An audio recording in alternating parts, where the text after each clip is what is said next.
Assalamualaikum sampurasun. Urang tepang deui dina kanal Sunda. Ayeuna urang ngadongeng anu judulna Lutung Kasarung jeung Purbasari. Mangga sok golosor.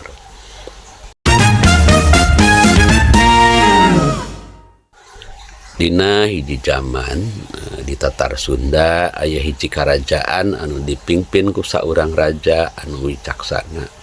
Namina Prabu Tapak Agung.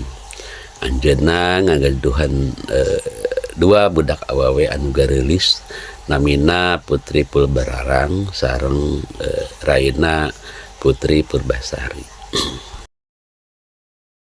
Sanajan eta dua putri teh adi lanceuk anu saindung sabapa tapi manehna nunjukkeun dua sifat anu beda.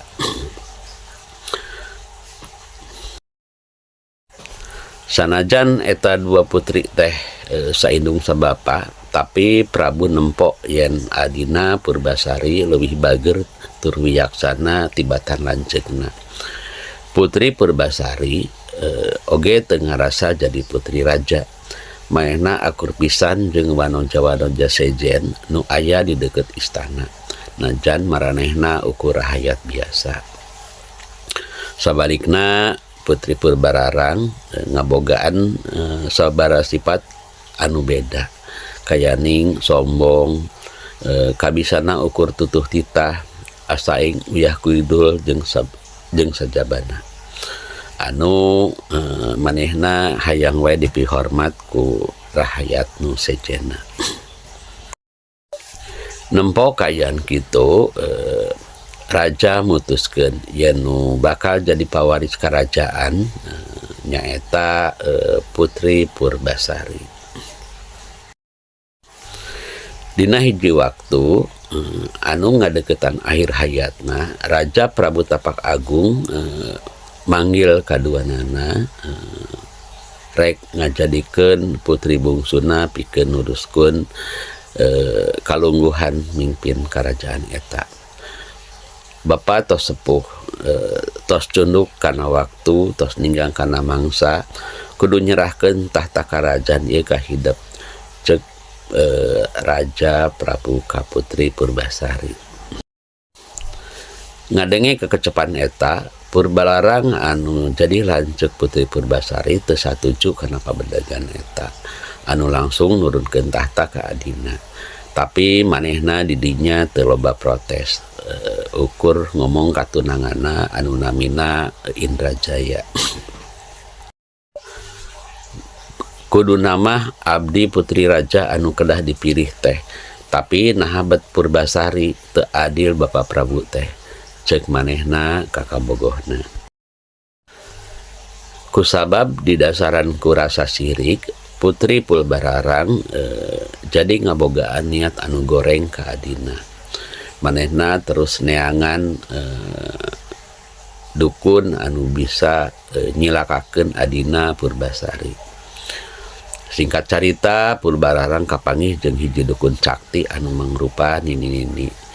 Terus manehna makaya adina ku cara ngirim panyakit anu matak kulit adina totol-totol hideung. Atuh kagelisan Putri Purbasari lila-lila jadi sirna. Awakna totol-totol hideung jiga jelema anu meunang kutukan. Kaayaan eta dijadikeun kasempatan ku Purbararang keur ngusir adina. Jalma anu dikutuk jiga maneh teu pantas jadi ratu ceuk Putri Purbararang. Saterusna manehna nitah salah sahiji patih karajaan keur ngasingkeun Purbasari ka hiji leuweung. Putri Purbararang terus nugaskeun salah sahiji patih keur ngusir Purbasari. Patih anu ditugaskeun ngusir Purbasari sabenerna mah teu tega ngalakonan tugas eta teh. Manehna kudu mawa Putri Purbasari dan jeung ditinggalkeun di tengah leuweung.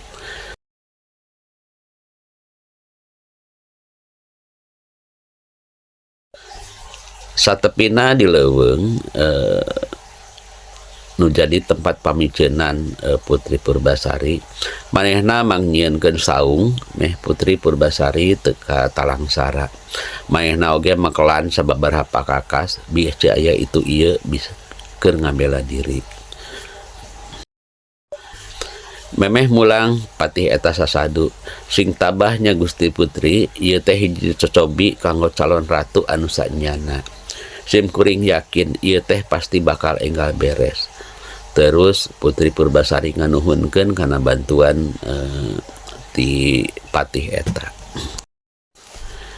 Mimiti nama Putri Purbasari ngarasa cuang cieung di leuweung sosoranganan. Tapi lila-lila manehna dibaturan ku sasatoan anu aya di dinya.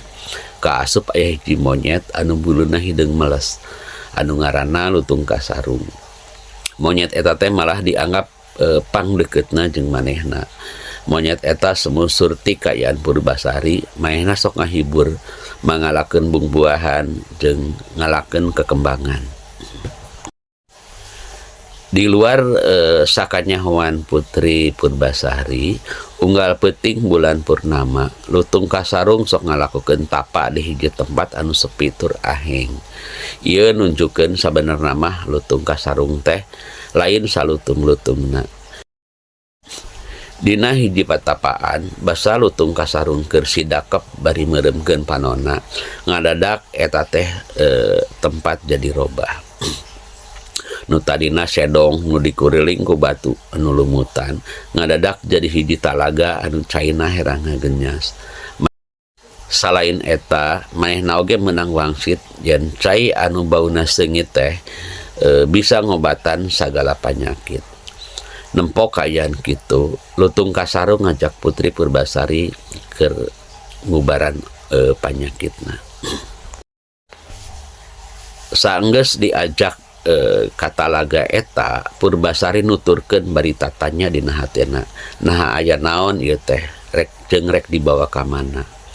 Barang Lutung pepeta nitah mandi, manehna nanya, naon manfaatna kuring kudu mandi di dieu? Tapi kulantaran Lutung teu bisa ngomong, manehna ukur pepeta yen Putri Purbasari kudu ngajalanan eta. Lutung teh kawas jalma anu ngarti, manehna ngaleos mere kasempatan ka Putri keur mandi. Akhirna Putri Purbasari nurut karena panitah eta Lutung. Sainditna Lutung manehna ucul-ucul rek mandi di eta talaga. Tapi barang cerup manehna ngeueum di eta talaga, ngadadak totol-totolna teh rontok morolok. Kulit Putri Purbasari balik deui ka asalna anu umyang tur bersih saperti kulit putri kerajaan sejenna. Putri Purbasari reuwas ka cida tapi campur atoh.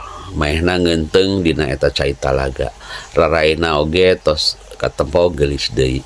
Aduh, hatur nuhun atuh Lutung, tos mere cukang lantaran nyageurkeun awak kuring. Ceuk Putri Purbasari ngahaturkeun ka eta Lutung ku cara ngusapan leungeunna. Urang balik deui ka tukang, sababaraha waktu ti saprak Purbasari dipikeun ti karajaan. Putri Purbararang mutuskeun rek nempo adina anu geus diasingkeun ka leuweung ku manehna. Manehna ngajak deui patih anu haritanganteurkeun tea keur nuduhkeun belah manana.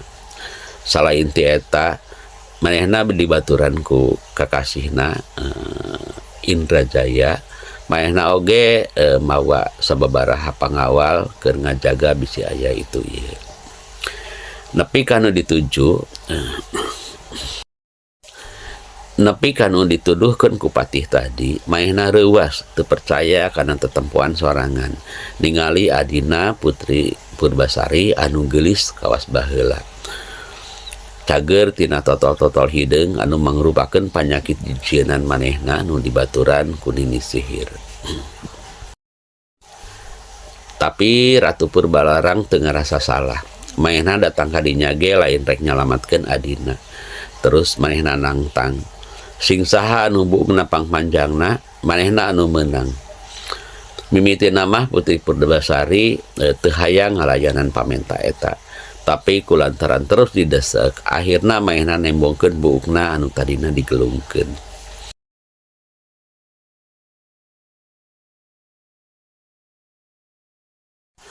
Barang brai dibuka, buuk Putri Purbasari leuwih panjang ti buuk Purbalarang. Purbalarang sakudu namah ngarasa era geus eleh dina tantangan eta. Tapi kulantaran tujuanna rek ngelehkeun adina, maehna ngajak ngadu deui. Ayeuna menta pakasep-kasep kabogoh.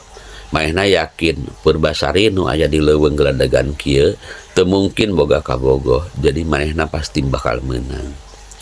Purbalarang terus nyekelan dengan kabogohna Indrajaya anu memang kasep. Maehna nunjukeun ka Purbasari supaya maehna ngagandeng kabogohna oge. Purbasari bingung lantaran dirinya maehna pahatul alis. Boro-boro pemuda kasep, liuk sato eueuh sasaha. Akhirna manehna ngodomang nyekel leungeun lutung ka sarung anu keur nyaksian kajadian eta. Nempok kayaan kitu Putri Purbalarang seuri mani akay-akayan bari ngahina. Kabogoh maneh ukur monyet, manehna ngomong kitu. Tapi memeh eureun seurina jeleg lutung ka sarung robah jirim jadi pemuda anu kasep ngalempeleng koneng. Jauh leuwih kasep tibatan Indrajaya kabogoh Purbalarang. Kabeh anu aya di dinya nyaksian kajadian eta. Purbalarang akhirna ngaku eleh, maehna ngaku salah, terus cerik menta dihapura ka adina. Maehna menta teu dihukum karena kasalahan anu geus dilakukeun ka adina. Kulantaran Purbasari memang bager, manehna harita keneh ngahampura lanceukna terus ngajak balik ka karajaan. Ti harita Purbasari ngalungguhan jadi ratu karajaan, dibaturan ku lutung ka sarung anu geus ngajirim jadi jelema anu kasep nu dijadikeun salakina. Rahayat karajaan eta akhirna boga deui pamimpin anu adil tur bijaksana nyaeta Ratu Purbasari. Mung sakitu carita lutung ka sarung sareng Purbasari.